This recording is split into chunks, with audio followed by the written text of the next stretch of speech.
Did the fight itself meet your expectation? It did in the end from a dramatic standpoint because it was close, because it was entering round 11, which was the last round. You really didn't know who was winning on the scorecards were all over the place. And that's a whole separate debate over whether do you get a better view at home with the replays and the camera angles as you do ringside. And for example, first three rounds, I had Canelo up 3-0. Twitter was ready to take away my boxing badge and essentially Yeah. threaten my wife and children because that's this game. And a lot of people were watching thinking Kovalev's up, but it's a different view from ringside. You see the punches landing crisper and cleaner.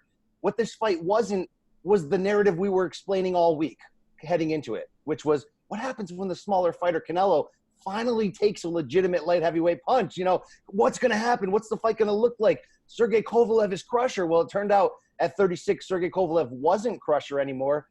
But in a weird backdoor sort of way, the fight did live up to expectations because Sergey Kovalev committed to boxing.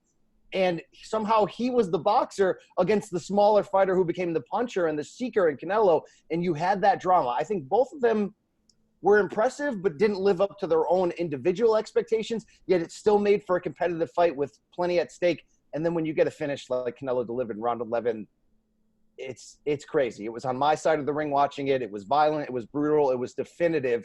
And that's what you want in a big-time fight. You don't want the typical sort of arguments and controversy that come with the scorecards and the judges and all that. Canelo took it out of the judges' hands, and I'm not here for anyone's old man Kovalev takes because that man at 36 came in there and tried to win the fight, and the smaller, better fighter got rid of him. What else could you ask for in the conversation of pound for pound than that? What do you think of his game plan, the Kovalev's? Seems like he was trying to jab, which makes sense. He has the reach, but I guess it didn't work out in the end. If I'm going to say what did he do wrong, he never did the thing that you need to do against a smaller fighter in any sort of situation, which is, Max Kellerman used to say, discipline them. Essentially, it means gain respect by landing a firm, hard power shot early that makes them realize if I'm going to have the success I intend to have, there's a danger, there's a price, there's a toll I'll have to pay.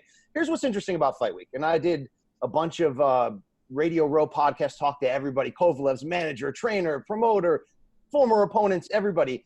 And I'm the guy going, look, it's a 36-year-old slugger with big power. If he doesn't go in there and be the man and push around the smaller guy and essentially make this a 6-round fight rather than a 12-round fight, he's got no chance to beat Canelo on the scorecards. We know what happens when you go to the decision against Canelo. But you know what happened?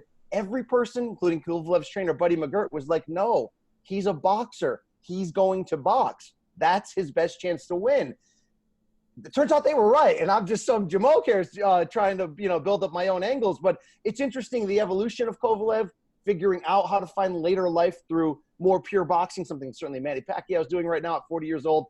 So he danced with who he brung, and you got to give him the credit that he entered round 11 with one scorecard even, two scorecards at 96-94 for Canelo. I had it even. Many people on Twitter had Kovalev up by a round or 2 rounds. He legitimately entered the championship rounds with a chance to win, and a chance to win legitimately. Not one of those wins where it's like, well, I thought Triple G did enough, but it is Canelo. Canelo's going to get the decision. No, this was Kovalev who straight up put on a jabbing clinic out there, and you got to take your hat off to him.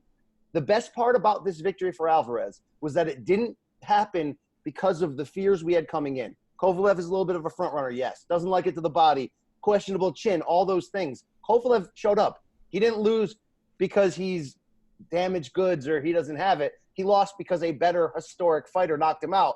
It's a win for boxing. Fantastic. Loved it. What do you think is next for Canelo?